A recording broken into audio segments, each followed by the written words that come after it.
Hello, and welcome to the WorkLearn Supervisor Orientation session. The things that we'll cover in this short webinar are just a simple overview of the WorkLearn program. We'll talk about the timeline for the WorkLearn cycle and the types of activities that you might be doing during those times. We'll go over a summary of some of the best practices that supervisors and students have shared with us.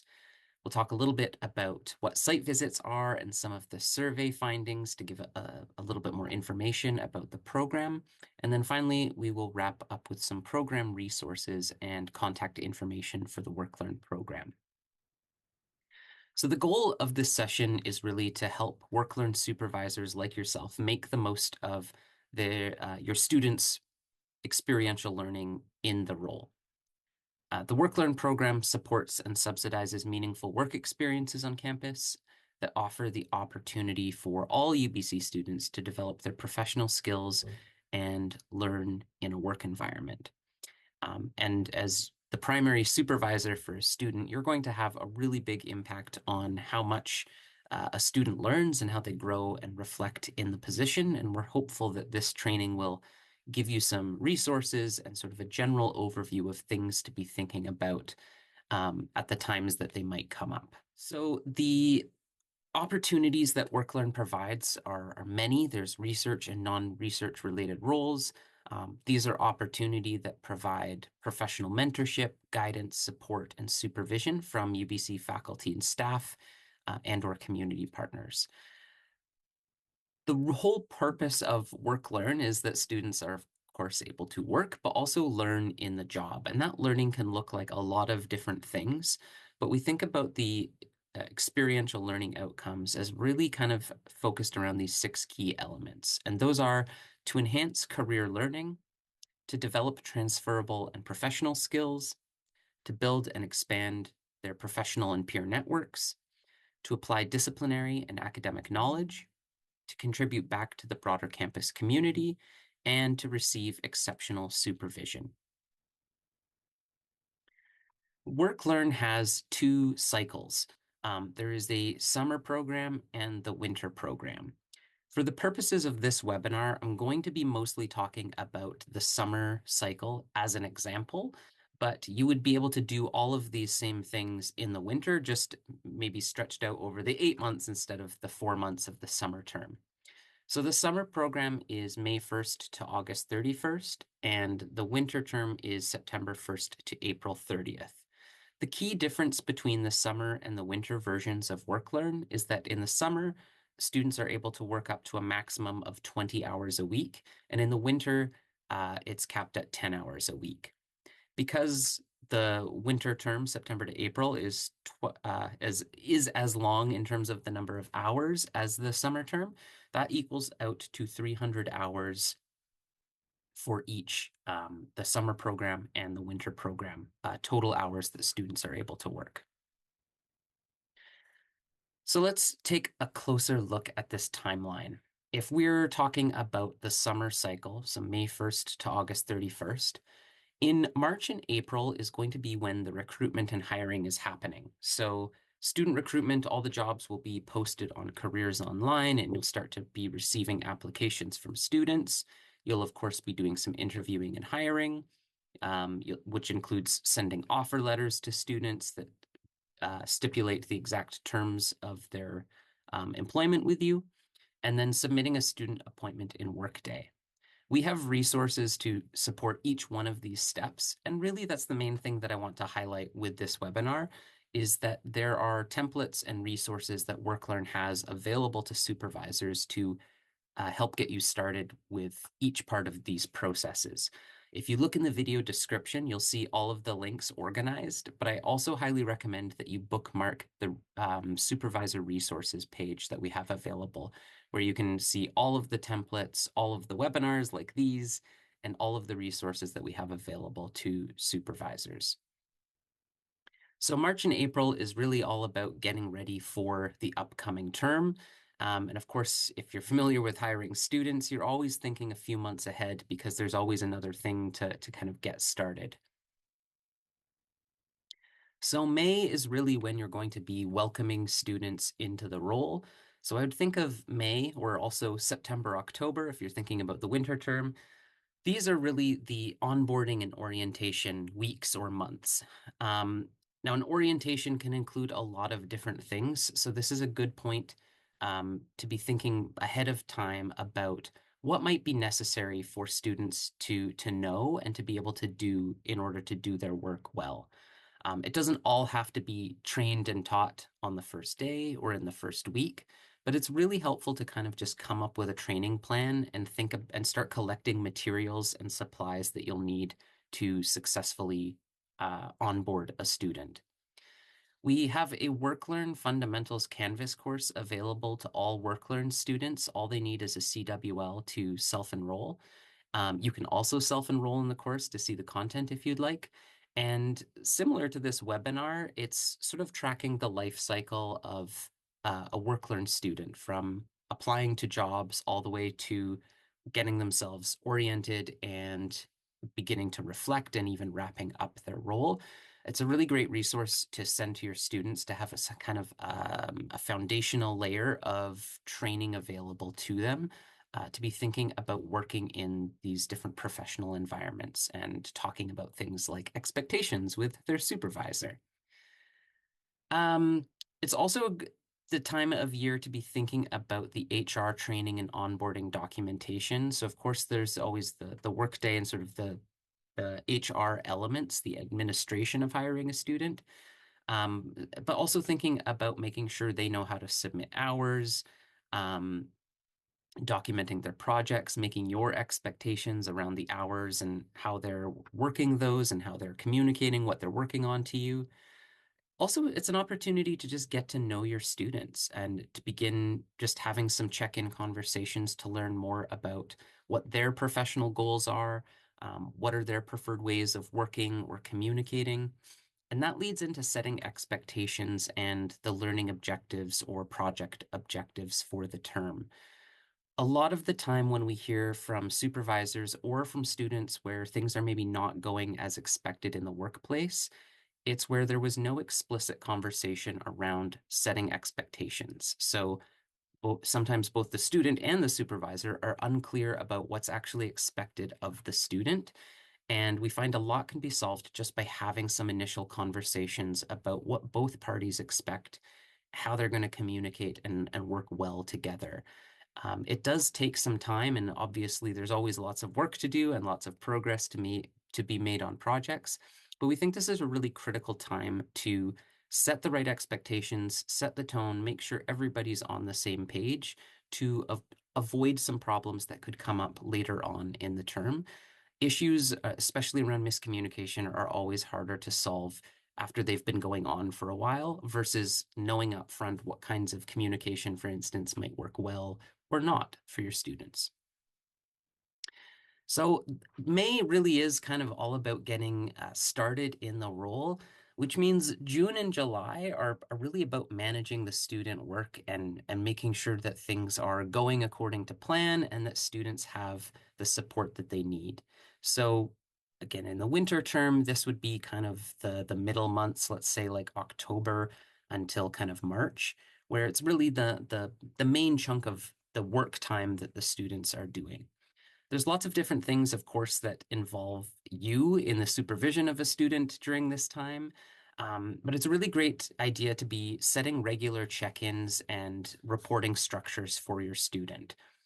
Some supervisors meet with their students every week. Some do it biweekly. Some might find just meeting once a month to be enough. I would recommend that if you're working with a student you haven't worked with before, that you set up at least a weekly check-in until you kind of get started into a project and familiar with each other. Just because even bi-weekly, if a student misunderstands something or isn't sure what to do, and then they wait to talk to you, 2 weeks is quite a long time to go when you might have been able to address something or clear some roadblocks for them earlier. Everybody's got their own rhythm for this, and of course, capacity for what's possible. But I do think it's key to make sure there is at least some regular check-in structure for your WorkLearn students. You might also think about a midpoint self-reflection. This could be a more formalized performance review meeting. This could also just be an informal chat to sit down and hear about how things are going, but some way in which you are asking students to reflect on what they're learning and what their own goals are for what they'd like to accomplish, and then checking in on those goals and thinking about how you can also support those. A performance review isn't mandatory for WorkLearn students, but we really encourage supervisors to provide one if possible. We know from students that it's something they really highly value, and many students, even if they've worked a lot of jobs before, either haven't received a performance review before or haven't received a lot of feedback about their work. Students are really keen to apply for these jobs and to work with people like you. And so your feedback is really, really valuable to their career and professional development. So of course, you'd be setting work plans as well for project milestones and things like that, as well as setting goals throughout the term. Goal setting is something that can happen in lots of different ways and at lots of different times, but it's a good idea to, I think, at some point ask your student about their goals for that work term and what they're hoping to accomplish so that they can really start to plan ahead and get the most out of the position. This will also be time to think about professional development opportunities. We hear from lots of supervisors that send students to conferences or to webinars, different types of training. This might be inviting them to faculty meetings or lab meetings. Professional development, of course, is a very broad category. The key thing here is just to be thinking about, are there other supports I can be providing to my student? Are there other opportunities for them to learn other people that they could be learning from as well? And lastly, you will also be potentially receiving a site visit. We've included a link to more information about what a site visit is.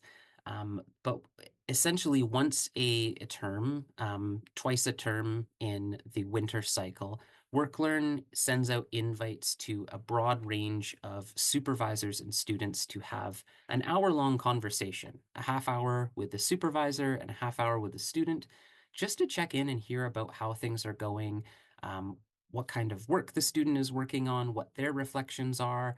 And this is a really helpful way for the WorkLearn program to be able to speak to stakeholders about the amazing work that's happening, but also really critically to get feedback from you about things that we can maybe adjust or resources that might be needed for the WorkLearn program. Okay, so this brings us to the end of a role. And again, using our summer example, we'll talk about August. This might also be March or April if you're talking about the winter cycle. But this is when you're going to be thinking about offboarding and transition. So students are beginning to wrap up projects and maybe write transition reports, but starting to think about what comes next and also what needs to happen before the end of this term. Um, there are skills for self-reflection and end-of-term reflection questions available on the Supervisor resources page. There's also lots of prompting questions within the Canvas course. There's actually a whole module about kind of wrapping up your work-learn role, so you can direct students to that. We will also be sending out an end-of-term survey at the end of the winter and at the end of the summer cycle. We ask that you send that to students and really encourage them to fill that out. Again, this is a really key resource for us to collect information about what's working, what's maybe not working, and how we can improve the program. And we use all of that data and those suggestions to make the WorkLearn program as good as possible. And then, of course, remembering to submit all your hours on Workday before the reimbursement deadlines. So that's an overview of the timeline. I hope that was helpful. Of course, exactly when all of those things happen might look slightly different depending on the position and, of course, your own capacity and your schedule. But that's roughly kind of what things could look like throughout a WorkLearn term. I want to go now over a few summary of best practices points. These are, again, things that we've heard from supervisors over the years, things that we've experienced as supervisors ourselves, and really just sort of a bit of a guide for how to get started with having a successful supervision term. The first one is to set some learning objectives. And these don't have to be overly complicated, but really trying to think about what is a student employee expected to achieve? What is the point of this work learn position? Is it to finish a particular part of a project? Is it to maybe produce a video? Thinking about what the end result of a position will be really helpful to communicate to students so they also know what they're working towards. This will also include what a student's goals might be during the work term. So they might set a goal to completely organize and put an event on by themselves. So a learning objective could be, were they able to successfully do that? And the individual components that go into doing a task like that. As I kind of mentioned already, scheduling regular weekly or bi-weekly meetings is definitely something that's a critical support. It's an opportunity to check in to see how things are going with the student. It's a chance to offer some feedback and guidance to them. And it's also an opportunity for the student to ask questions and share concerns. I think sometimes there's a feeling of like, no news is good news, but we find with supervising students that that's usually not the case. And that it takes a while sometimes for students to feel confident enough to approach their supervisors. And if you have a scheduled time to address questions and kind of role model what that looks like, we find communication generally goes a lot better throughout the work term. And then there's, of course, just sort of ongoing monitoring of projects and to see where the student is at, giving ongoing feedback, and of course, recognizing a student's achievements as well. These can all be done via the regular check-ins with your student. And really is just thinking about like, how can you best support the student employee to meet their goals? What's going really well for them? What are their strengths? And then maybe what are some of the challenges they're experiencing and how can you help address those? A few other points here. Again, we've kind of talked about it a little bit already with professional development opportunities, but just a couple of further ideas for that. You might have opportunities for your student employee to present their project or their research findings at a lab or a faculty meeting. Again, they could maybe attend a conference or a workshop. There might be professional networking opportunities in your department. There might even just be informal connections where they could reach out and chat with other people in your department or unit, especially once you learn more about the student's particular professional goals. We often find it's the case that a student's professional goals might be different than our own or in a slightly different field, but we might work with somebody who does that kind of work. And we really encourage supervisors to ask students about who they'd like to meet and to help make some of those introductions to people that they should do some networking with.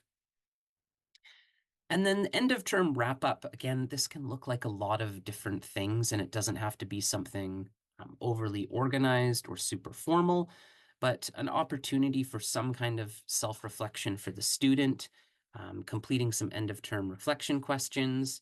Some people will do even an exit interview to learn about not just what the student has learned, but ways that the role can maybe be improved. And that includes asking for the student employees' feedback on the role. So that could be as a part of a transition report or again, just a conversation. But the term does go by quickly and students really appreciate the opportunity to kind of reflect back on what they've learned, but also they've worked in the role and might have really good ideas as well for how a future project might look or how work can be done in a maybe more efficient way or something a future student might really appreciate in the role. Those can be really valuable suggestions. So those are kind of the things that we advise you to do and that we provide resources on. Again, you're going to find your own supervisory style and find the right things that work for you, and it might depend on the different students that you're supervising. I wanted to just quickly go over a few things from our survey findings. Since we talked about the surveys, I thought it would be good to actually share some information that we get from those. We took a 5-year average of surveys from 2019 to 2024, and we're able to find some consistencies across experiences. I'm not going to read out all of these, and these are available on our website, but just wanted to point out a couple of things. Overall, students really, really feel supported in their career development by UBC as a result of taking on a work learn position. 70.5% is no small number. That's for strongly agree and agrees. And when you factor in the somewhat agrees, which is maybe not the ideal state, it's still a very, very high number. And we find that this number really doesn't go down drastically from term to term. It's quite strong consistently that students feel supported by UBC. And I think that's in large part because of the work that people like you do as a supervisor to really personalize that experience and to work closely and mentor a student. 84.6% of students strongly agree or agree that they've gained practical experience that will help them in the world of work. This really tells us what we already know about the Work Learn program and that students want to be hands-on learners. They want to be involved in projects and they want to contribute something back meaningfully. And they largely get that from these Work Learn opportunities. So any opportunity to involve students in another step of the process or thinking about other opportunities that might be really good for them to learn in, students really appreciate. I'm going to go over a couple of just things that we've heard from site visits that we've collected from supervisors and from students. So a quote we have from a supervisor is, what's really valuable to me about having a work learn student is having the opportunity to mentor. The project allows me to train an up-and-coming generation of researchers from marginalized communities and help them gain access to the academy. So much of what we hear from students in the Work Learn program is really about access to opportunities, access to people and networking, access to resources, access to industries and disciplines that they didn't previously know about, access, even within their own communities. There's a really huge element of Work Learn that's really opening up opportunities for students that they wouldn't otherwise have. And then a couple of quotes I wanted to read from students that we got from site visits that I think illustrate, again, the depth and quality of learning that's happening, as well as just the meaning of this work. So the first student says, I was very introverted as I did not have as much interaction with people through COVID. So it was nice to learn skills that would be applicable to any job. Even my relationships with my coworkers and supervisors, I'd never really had that type of team until I started my work learn position. We hear this a lot from students that this is really either the best environment that they've ever worked in or the best supervisor they've ever had. And it really speaks to the quality of experiences that supervisors are providing to students. Another quote we have here is, through this job, I learned that I do not have to stress about everything. I was the youngest person on the team when I started, and it was intimidating to meet everyone.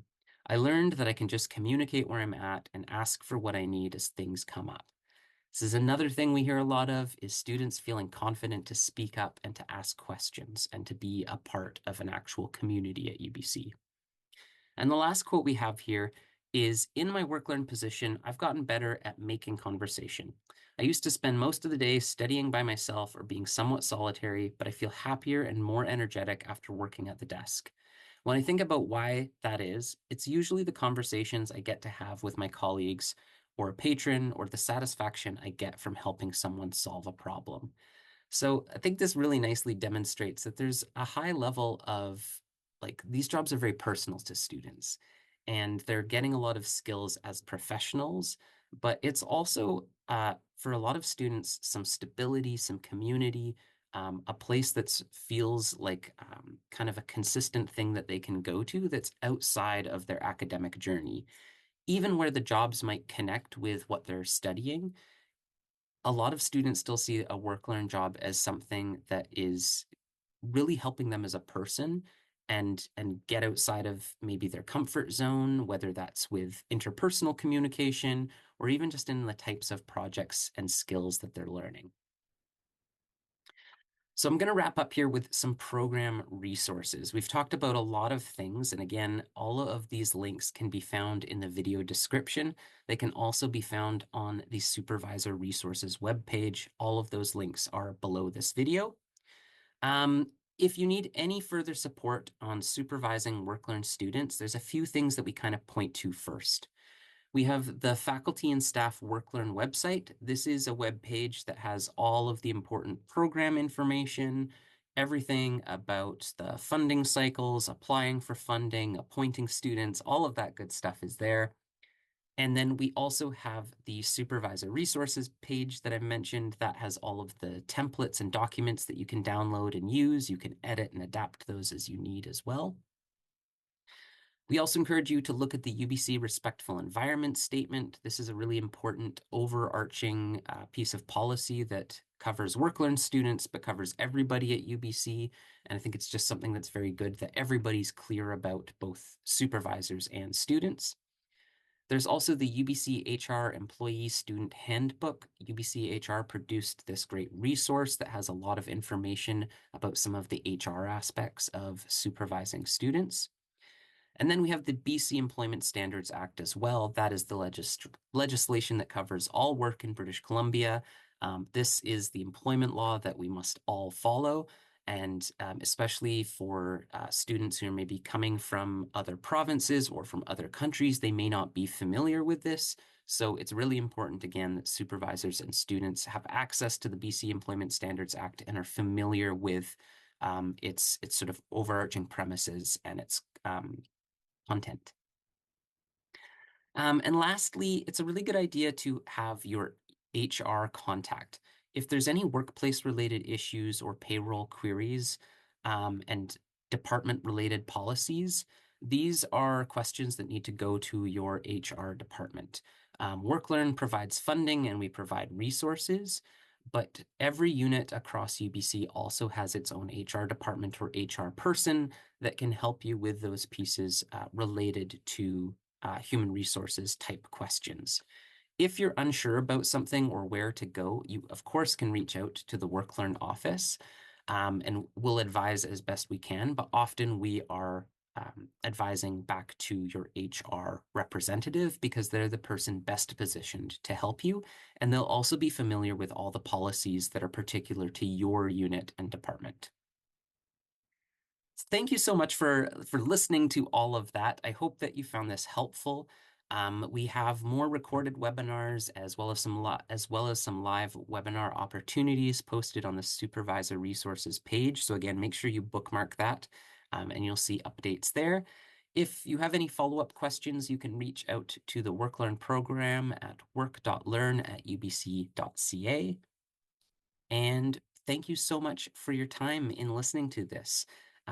We wish you the best of luck in supervising your student. And we also want to thank you for the work, the time, the attention, and the energy that you put into supervising students. Many of us in the WorkLearn office have been WorkLearn students and or WorkLearn supervisors ourselves. We know how much work goes into supporting students in workplaces, and we know how much that matters to you if you're here and attending this webinar. So thank you for all of your work there.